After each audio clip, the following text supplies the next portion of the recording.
You look very, very happy. Well, a bit. Part 2 of the Ranger series, mate, isn't it? It is.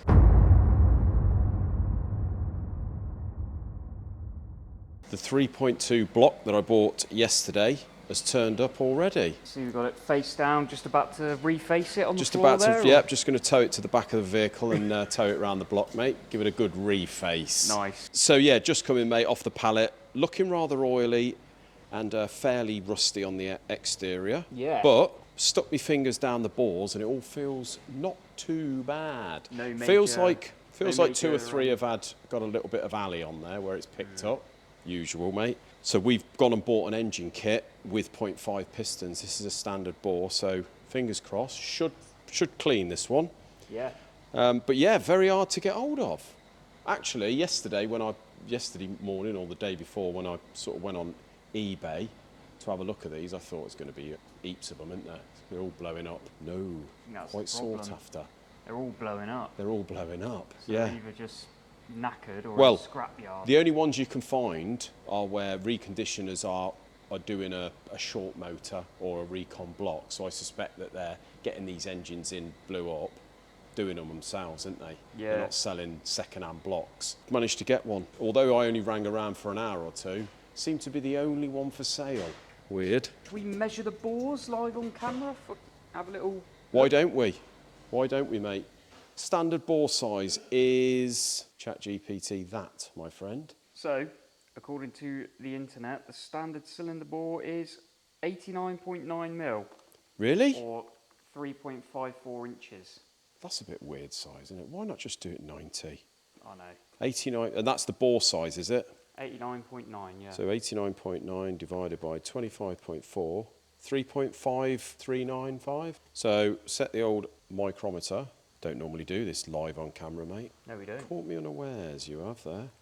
Is this the new style of video now, is it? Going from this is what we've done today to this is what we're actually doing. Right now. Right now. 5, and then what we do is set our bore gauge. So the idea of the bore gauge is you set your micrometer to the size of the bore, Yep. and then the bore gauge, you zero it on the micrometer basically. Yeah. So it's not actually a measuring tool, the bore gauge. It's a gauge to see how far over the size of the micrometer It's a gauge. it It's a is. means of transferring that measurement over to your Yeah. bore. You just set this off a micrometer and in, put in it down some the bore ways, there. it's better than a bore mic because a bore mic takes more of an average reading of an Exactly, area. does whereas indeed. this, it's like a prong and you can put it wherever you want in the bore. Does indeed. So you've got a series of prongs, as you call them, mate. Yep. And they go up in increments of 0.2 of an inch, from 2 to 4, and then you've got an extension if you need to go bigger. Nice. And then we've got some spacers here going 0.02, 0.04, 0.08 and 0.12. And what that gives you, if you use a series of those washers or spacers with the prongs, you can basically get within the range of anything that you want to do So between that's two. got about 40 thou of range. Yeah, So you want to get the width of that to within sort of 40 thou where your micrometer's set. exactly, mate. Right, so there we are, mate. Between the 3 and the 4 and on the 0 is bang on, apparently. So you can see that, look, that is absolutely bang on up The there. bore's good. A little bit, when it doesn't quite reach the 0, that means it's slightly bigger. So Yeah. if you go like there, you see it's very fractionally over the 0. So it's about a tenth over. Yeah, although that is really good. Yeah, it is actually. See, that one there's half a thou big, Yeah. but that's as to be expected. See, So down the that's- bottom that'll be is... half a thou on top of the piston to wall running clearance. That's anyway, right. So And then down the bottom, so up the top you've got sort of half a thou on top of your running clearance. Down the bottom, it's a bit tight. You see, it goes over the 0, Oh, yeah. which means that the bore is probably tapered, if not oval. Yeah, so at the top, look, it Oh, goes yeah. tight at the top. So is that sort of heat distortion? Could be just heat distortion, yeah. more than likely. sort of Having mileage related. being so this one here, that's about the same. So I would say the problem is that definitely when you've got an original block that hasn't been bored and it's on the tight side, that's usually down to distortion, like heat distortion. Yeah, It's starting to do a gasket, mate, and you can see the aluminium in some of the aluminium and some scores. You know, a just couple of the picking up on bores. the balls there, yeah. Basically, usual thing, really. Not particularly a bad one. You're probably finding that the piston would either cracked. That's usually what they do. Yeah. If they got to the stage where the injector goes good and proper and it melts the whole crown of the piston like our one, it will leave a lot more aluminium in the bore and it'd be a lot worse than that, wouldn't it? Yeah. So that's so as far as that it goes, is this is a pretty good block. for a crap block. That's a good block. Yeah. So I'm happy with that, mate. The thing with these is they don't get treated very nicely. So No, they don't. you know, probably run on minimal coolant and Yeah, exactly. poor oil changes and all that. So that's block there has added another £800 off our profit at the end of it. Next step, straight onto the boring bar. Not even going to wash it. Get this thing bored, get it faced, cleaned up. Bit of paint on the exterior. Yeah.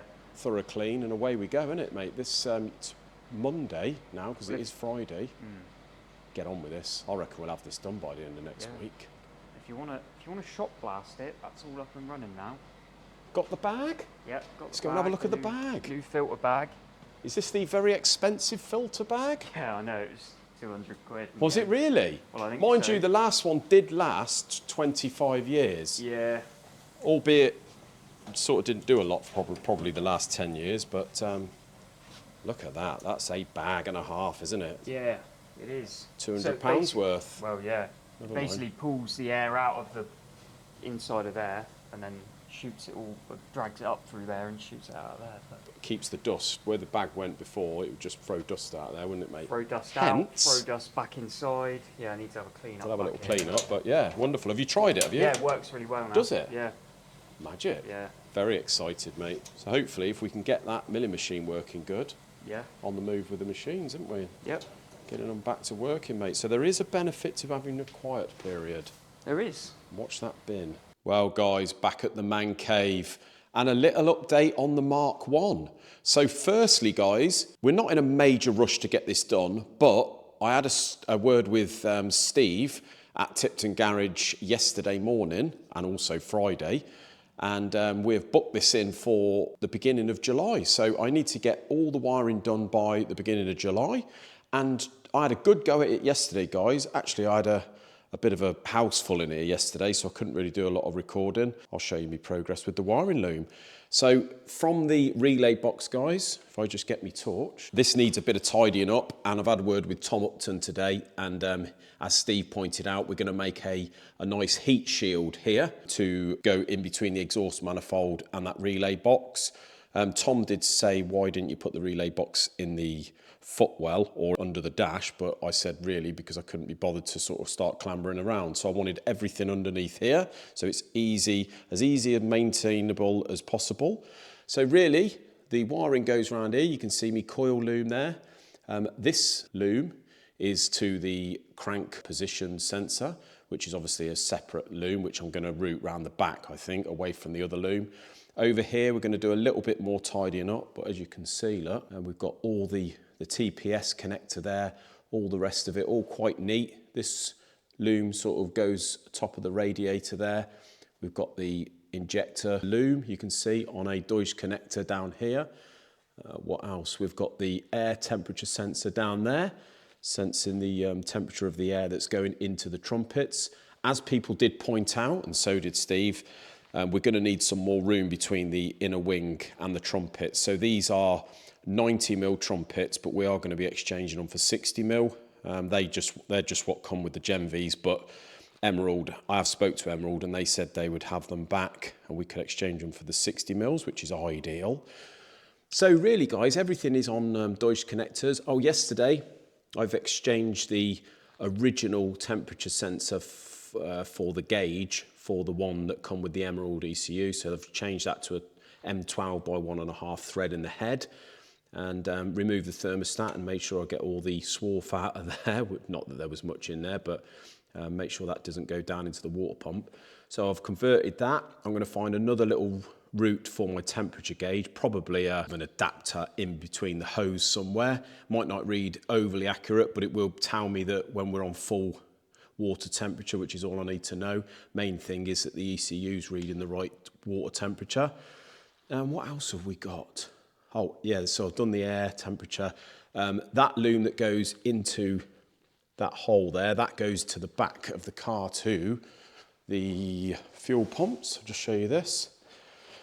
So yesterday I sat down and traced back the loom, because that's the original fuel pump that was used for the carburetors, but we're now using that as a lift pump, and we've got the return into the tank there, but that is the swirl pot and a filter in the middle there. So we're using the original earth that went straight to the ignition switch, because obviously that pump just come on with the ignition switch, and I'm going to be using the wiring that I've put through the relay, so that's got to just come through the car.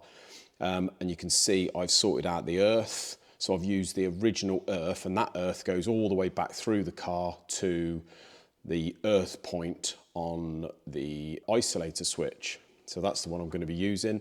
And then all I've got to do, you see the blue wire there, and there'll be one on the back of here, and they go to the lives that I'm going to be putting through the car. So as you can see, guys, made really good progress. All I've got to do, you see I've had that panel out, and although that looks like a bit of a bird's nest, it's actually very well organised. This is the ignition switch. So all I've got to do now is put my red and black wire that comes out of the ECU on pin 11, put that to the ignition, and then that is going to be my ignition switch to turn everything on bar the main fuel pump, which will be turned on by the ECU. Made really good progress, guys. As you can see, I'm learning fast with the wiring, and I do hope to give the old BMW a go. So got a couple of weeks or so to get this one finished. I'm nearly there, I reckon a couple more evenings, a few bits and bobs, and then this one's up to Tipton. So hopefully in 3 or 4 weeks' time, all's good to go. We should have it running, guys. We could do some demonstrations with the old Escort. Thanks very much for watching. Till another video. Take care. Cheers, guys.